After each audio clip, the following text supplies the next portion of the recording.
everyone, and welcome to Eyes on Africa, a podcast that brings you stories, talents, and visions from across the continent.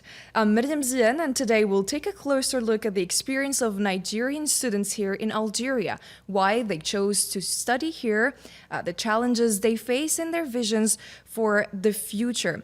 Today, we're having with us Pleasant Debo Ajagna, a student from Nigeria, who will share with us his journey and insights. Thank you for joining us. Thank you. I'm glad to be here. Thank you very much. Education is a powerful tool for growth, opportunity, and transformation. And you know that Africa is taking efforts to expand access to quality education despite many challenges. Algeria, too, is doing its part. Contributing by providing free education to millions of Algerians, thousands of international students. First, can you tell us how did you learn about studying here in Algeria? What is your experience overall, and why did you choose to study here? Okay. I got a scholarship by the Nigerian government in a bilateral educational agreement with Algeria and many other countries to come study in Algeria. So I received the offer and, spoke with my parents, and they were like, you know what, it's an interesting option, why not? So Algeria, I came. Yeah, so you chose Algeria. Yeah. How was your experience in obtaining the scholarship overall? Okay, it was just quite easy because, we got exams in Nigeria with our Ministry of Education. So we read the exams, submit our results and all. So they do the processing for us. They just let us know if we're picked by the Nigerian government or not. And that was it. So it was a quite easy process for you to come in here. Quite easy. Now, this was easy, but let's talk about the challenging part, maybe the challenges you have faced during your academic journey. First, how long have you been here? What are you studying? And what are the challenges that you have been facing so far? Okay. So I'm in my 6th year in Nigeria. I came here December 13, 2019. So it's been quite a journey, I'm in my last year. Thanks. And I studied mechanical engineering for my degree. And now I'm taking energy and specializing in energy for my master's. So now I'm rounding up doing the projects for my master's degree. Interesting. Challenges I've faced, of course, as for any Anglophone students, is language first. Very, very first. That's the major ordeal, It took... While we studied language for a year, I studied in Tlemcen, University of Tlemcen, the Center of Educational Learning. They had really good staff there. They supported us. But despite that, it took 2-3 years before I felt quite comfortable speaking, learning, and also expressing myself in French. Because, you could understand it's one thing to understand the concepts, and that's to express yourself in writing or in speaking in class, contributing in practical with your classmates and all. It's quite something. And there was a lot of assistance from student associations. So you see most foreign countries, they all have student associations. There's the Association of Nigerian Students, Association of Ghanaian Students, Association of Kenyan Students, Uganda, And that's quite helpful for you guys very to helpful, integrate a little bit. Yes. And then, because we have our network between each other, so sometimes maybe we have students in other states and you don't have any other of your fellow compatriots there. You can just reach out to a sister union to assist with that. That's cool. As an African, I'd like to tackle maybe curriculums, and how important do you think it is for African education systems to integrate African history, cultural knowledge, and our traditions overall in our curriculum? I think it's very, very important because it's a really big continent. It's quite a population and multiple stories, very diverse stories. Just in, I'm from Nigeria. Just in Nigeria alone, we have over 250 languages. Yeah. So each one with their stories and things to go. So while we are learning that, we also need to be able to see what's going on in the West Africa at large, the whole continent Africa, North Africa, South, East. I would like us to focus way more on, the history of Africa as a continent than, just the Western story or that of Asia. I believe it's something we need to, tell. We need to tell our stories because there's a lot of stories. If we don't tell our stories by ourselves, we have to write our own stories. Now, speaking about stories in culture, what similarities have you noticed between Algerians and Nigerians?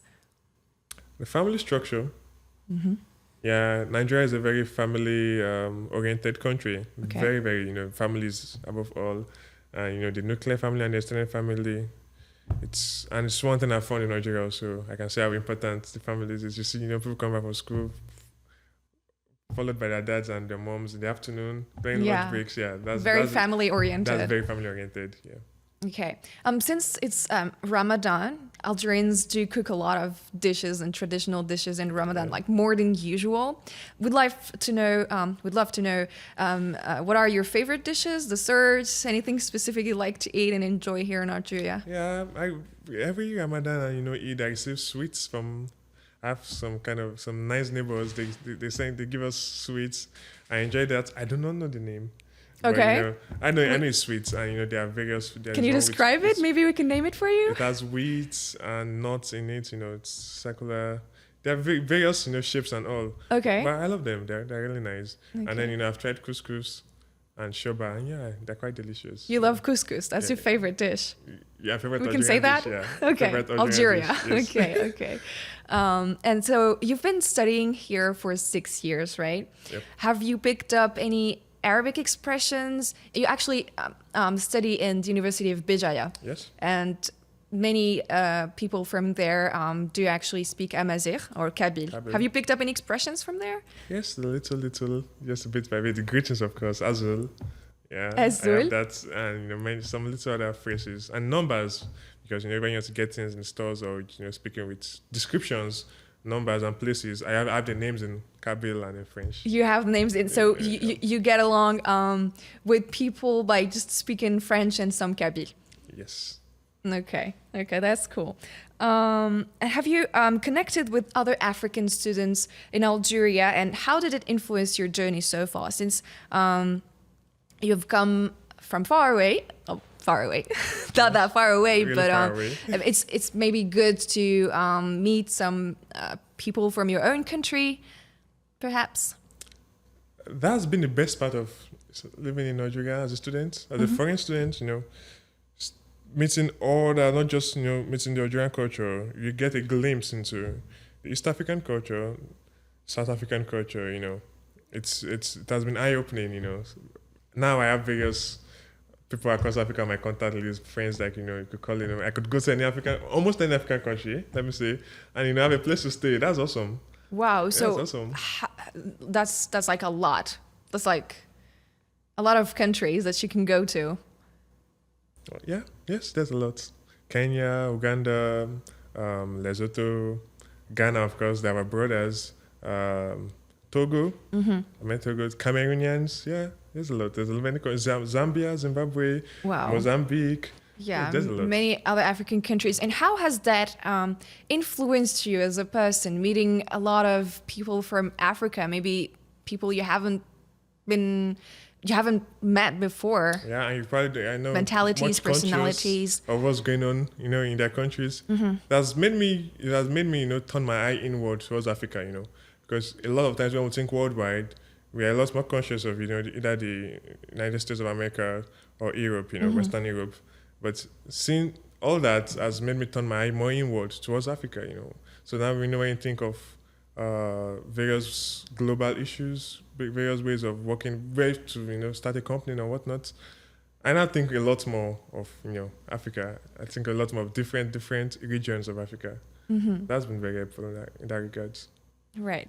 Debo, what role do you think African students can play in promoting our own cultural cooperation? Our own culture and cooperation between Algeria, since you're saying here, with other countries and vice versa? That's a very good question. In terms of culture, not just to academics. To promote our own culture. And you see, when you say something like culture, what my mind goes to is, the food, the cuisine, the arts, music, paintings, and all of that. Literature. Yeah. Of course, there's a language barrier. That's one thing. But even then, things like music transcends language. A good picture transcends language. And one thing I would like to see more of in Nigeria is sharing, peer-to-peer, more communal spaces, more avenues, for peers to come and share what they have. because it's something that you have to go out of your way to find here in Nigeria. You know, Yeah. Have you attended such events or places where there are times that, we've had music, some little like music concert things going on at the hostels in Bijaya, but they're very little and very sporadic, and they're not consistent enough. Okay. Yeah. There are book clubs. I'm in a book club, but that's majorly of foreign students. The name is Kanzu Reading Platform. You can check it on IG. And, I would think there's a lot more that can be done in that regard, Just a community, foster the sense of community, because people share more. Yeah. Artists, you get to meet fellow artists like yourself. I am a musician myself. Oh, okay. So it's awesome. We didn't know that. yeah, I do.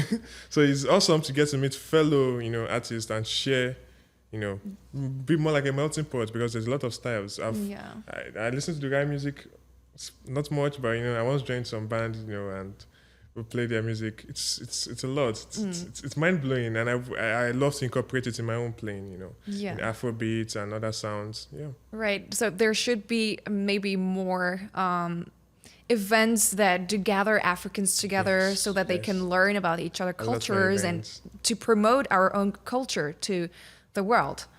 Yes. So you've been studying here for 6 years again. What are your personal and professional aspirations for the future? Quite a difficult one, huh? Yeah, it's not quite difficult. No? The trick is, answering all of that in the little few moments we have.